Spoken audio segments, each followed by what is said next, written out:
So I think it's high time that we talk about Rey. Not just the surface stuff like the fact that she's a Jedi or she comes from Jakku, but everything. Her complete history and lore behind it. This is for anyone who has ever tried to claim that she's just a Mary Sue with no explanation of her skills and development, and for those of us who just love her and want to know all the deep dive stuff you get from supplementary materials. We're going to talk about who she is, what her abilities are, both Force and otherwise, her family, friends, and of course, her relationship with Kylo Ren.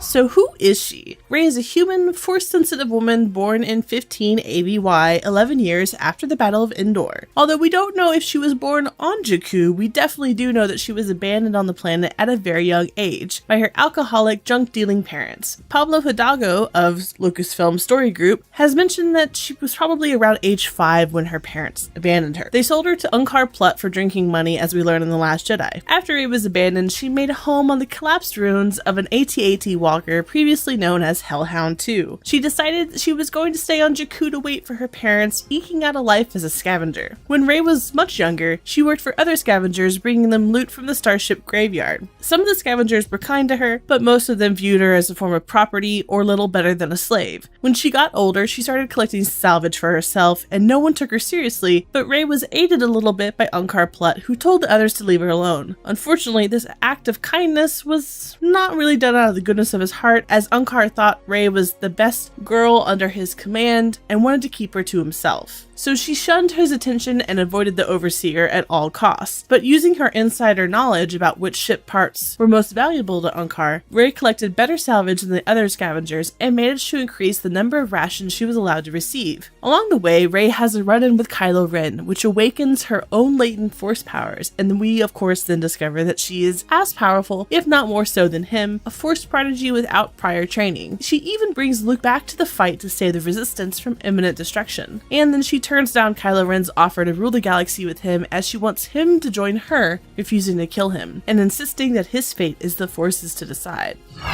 So that's who she is, but what are her abilities? So despite the circumstances on Jakku, Rey definitely has proven herself to be extremely resilient, becoming a self-taught mechanic and pilot with a knack for fighting in melee combat. Her experience with starships allowed her to create her own repulsor lift speeder, salvaged from parts that she found in the starship graveyard. Although the speeder was clunky, it was fast and could carry a lot of cargo, making it, of course, ideal for scavenging. And of course, her scavenging toolkit was huge. When she was still in Jakku, she carried around pixel bit drivers, Mon Calamari hex clamps, cruciform Verpine ratchets, spare power cells, modulators, hydro spammers, magnetizers, demagnetizers, Harris wrenches, bonding tapes, sensory jammers, just to name a few. On top of all of that, our girl is multilingual, and as we learn in the supplementary materials, the skill was not from a crazy parentage background story. She actually scavenged a computer display from an old BTL A4 Y-Wing assault bomber, then used it to teach herself multiple languages, along with studying the schematics of nearby ships. She also used it to run flight simulations to hone her skills as a pilot.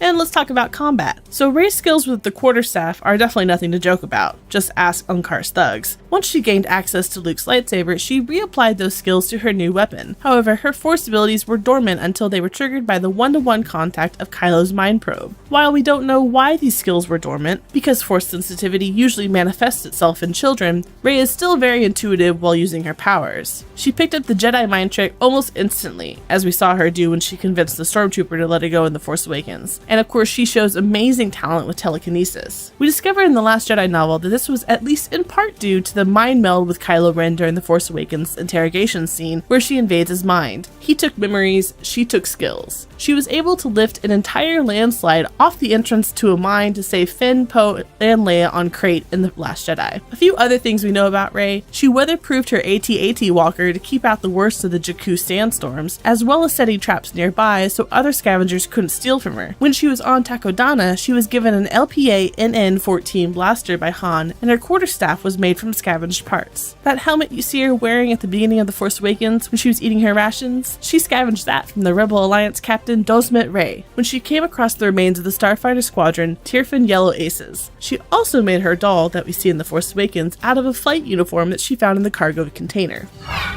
But even though she was toughened by her harsh life on Jakku, Rey is an overwhelmingly generous person, kind and forgiving and willing to help others in need. She's also very headstrong and easily driven to anger by other people's suffering. In The Force Awakens, she even attacks the Tito Scavenger for capturing BB-8, whom she doesn't even really care about at the time. She originally even wants nothing to do with Luke or the Jedi, but when confronted by Kylo Ren in the Force and Finn is injured, she picks up the lightsaber with no question and fights back. In The Last Jedi novelization, during Luke's last lesson, Rey rushes off to the defense of the inhabitants on Ahch-To, when she thinks they're going to be attacked by raiders. And also when she suspects the truth behind Kylo Ren's origins and sees how much he's hurting, she attacks Luke on Kylo's behalf, knocking him down to demand to know what he's done to his nephew. And on top of that, she just refuses to bow to tyranny. She rejects Unkar's demands to hand over BB-8, and her talking back to Snoke in The Last Jedi took a lot of courage. When confronted with other people's ideology, Kylo's burn it all down nihilism, or Luke's malaise towards the Jedi Code, she absolutely rejects their beliefs and repurposes parts of them to fit her own. It sort of mirrors how she worked as a scavenger. Despite her huge heart for other people, Rey often thought very little of herself. For the longest time, she dismissed herself as no one, a byproduct of her childhood abandonment probably, but this definitely carried over into first interactions with the Resistance and her role in it. She didn't shy away from helping them, but she didn't want to take the reins of the entire operation either, and also had trouble coming to terms with the role in the conflict. Daisy Ridley has described Rey as, quote, a normal girl thrust into extraordinary circumstances, and I definitely agree, because who wouldn't get a bit nervous about the fate of the galaxy resting on your shoulders after being just a hermit on a sand planet? Before The Force Awakens was released, director and writer J.J. Abrams said, I tend to gravitate towards stories of young women in situations, and Michael Arndt, who wrote the first drafts of the first film, described her as a loner, hothead, gearhead, and badass. As mentioned earlier in the video, Rey's parents were junk dealers who sold Rey to Unkar when she was a kid. They died sometime afterwards and were buried in a pauper's grave on Jakku. She has no siblings that we know of. We learn about this through Rey and Kylo's confrontation on board the Supremacy, where Kylo basically forces her to admit the truth, that she's just a nobody and she's always known that, but didn't want to admit it. It's definitely really cool in my opinion, and it puts to rest a burning question that's been eating at the Star Wars fandom for the past 2 years, because if you've been active online at all, you'll know that the speculation surrounding Rey's parentage was rampant. She is nobody in the story, or at least her parents were. Let's talk about her friends. So the fact that Rey comes from this nobody background is why she cares so deeply for others. She forms a deep friendship with ex-Stormtrooper Finn when he escaped Jakku after deserting, and she cares about him a lot. And not only because he's just her first real friend after so many years of isolation, but because he was the first person who came back for her. Growing up, Rey really had no one to look out for her. And no, Unkar and the special attention he gave her doesn't count. Rey definitely kept an outwardly optimistic outlook on her parents, insisting they would return, but at night, the crushing loneliness would get to her, which is something Kylo calls her on when he interrogates her in The Force Awakens on Starkiller, and definitely something that he feels they have in common. Rey then decided that she needed to look out for herself. When she was captured by Kylo Ren and taken to Starkiller, this mindset was definitely still in play. She didn't know that Finn was looking for her, so she freed herself. But then she ran into him while escaping. She was genuinely touched that someone would actually come back for her, and of course, then firmly cemented their friendship, and she eventually fought for his life later on. And of course, there's been on and off speculation about the nature of Finn and Rey's relationship. Is it romantic, platonic? But John Boyega has played this off and repeatedly stated that they're just friends.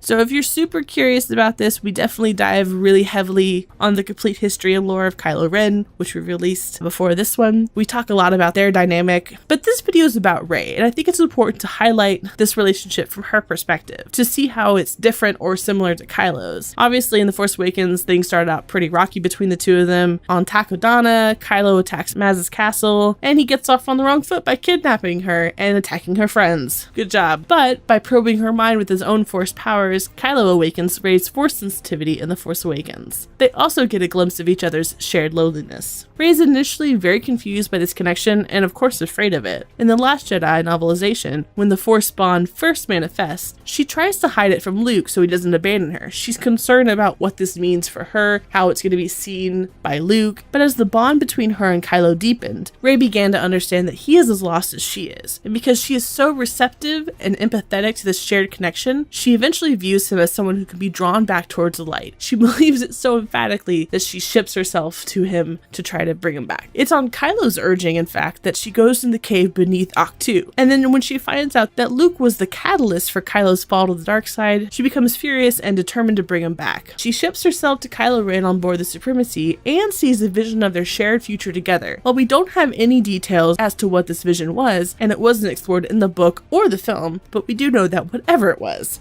definitely strong enough for Rey to believe that Kylo has a shot at redemption. But ultimately, Rey doesn't have a one-track mind for Kylo, because her compassion for him is balanced out by the deep love and loyalty she has for her friends. By the end of The Last Jedi, after she and Kylo kill Snoke, she rejects his offer to rule the galaxy because he won't stop hurting the people she considers her family. The Force then knocks both of them out, and she flees to Crate. In The Last Jedi novelization, we get a bit of insight into her mindset when she does this. It would be so easy to take up his blade, ignite it, and end his life. How many lives would the work of a few moments save? How much darkness would be prevented? She had stood in the throne room and seen herself doing it, and yet she had immediately known that she wouldn't. Luke's error had been to assume that Ben Solo's future was predetermined, that his choice had been made. Her error had been to assume that Kylo Ren's choice was simple, that turning on Snoke was the same as rejecting the pull of the darkness. She's definitely very zen and monastic about him, even though she leaves him. Bonus points, Rey is the only one who gets to call him Ben Solo. She's the only one who really does outside of his family. That's it for the complete history and lore of Rey. Hopefully we find out more in episode 9 or the books leading up to it. I hope you enjoyed hearing about her as much as I love talking about her. If you liked what you saw, make sure to click that thumbs up and give us a shout out in the comment section below.